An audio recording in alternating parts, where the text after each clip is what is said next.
at what point do you begin to kind of dabble in this whole field of men's work and masculinity, et cetera, et cetera?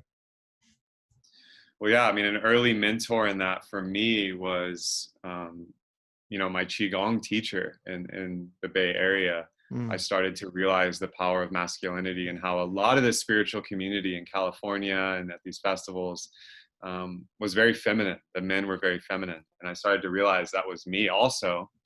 And so I started to read a lot on it. And I was already deep in the archetypal work of Carl Jung. Mm. I was already deep in the hero's journey work of Joseph Campbell. So that was giving me a lot of fodder and a lot of like Mm. courage to like really face the challenges of my life. But it was when I got back to the States and moved to Los Angeles that I found Elliot Hulse, who you might know. He's like a Yes, huge yes. YouTube former strongman influencer, and now he does a lot of bioenergetics work. And Mhm. I mean, nowadays in present day 2020, he's gone off the deep end in many ways, and I still love and respect him Mhm. because I trained with him in his like golden years, like 3-4 years ago, where yeah, I went to a retreat called Grounding Camp with him, Yes. which was 3 days and nights of nonstop Osho meditations, which are deep, active bioenergetic practices, and then lots of somatic shadow work.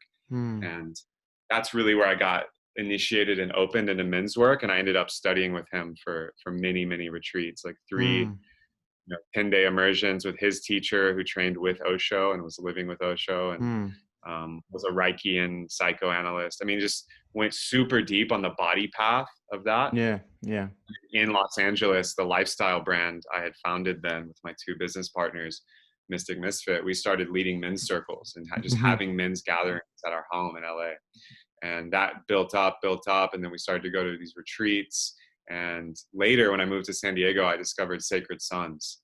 So I Mm. was a facilitator at the first Sacred Sons retreat, and I've been to 3 since. I missed the one this year, obviously due to COVID and Yeah. living here in Bali. But Mm.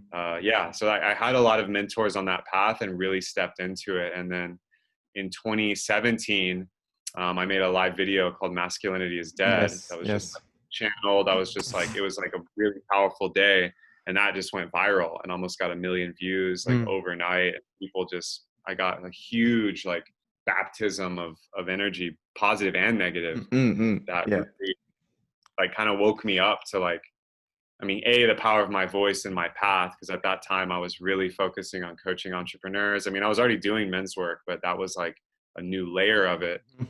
And yeah, since then, I just have been blessed to lead a lot of men's circles and be a part of a lot of teaching and learning myself as a student and sharing what I'm learning with men around the world. And that's what I do with my online courses, my coaching and mentorship. Mhm. And yeah, when COVID is done with its fuckery, like that will be the in person, which is the most powerful. Yeah. Oh man, I'm looking so forward to the moment where this kind of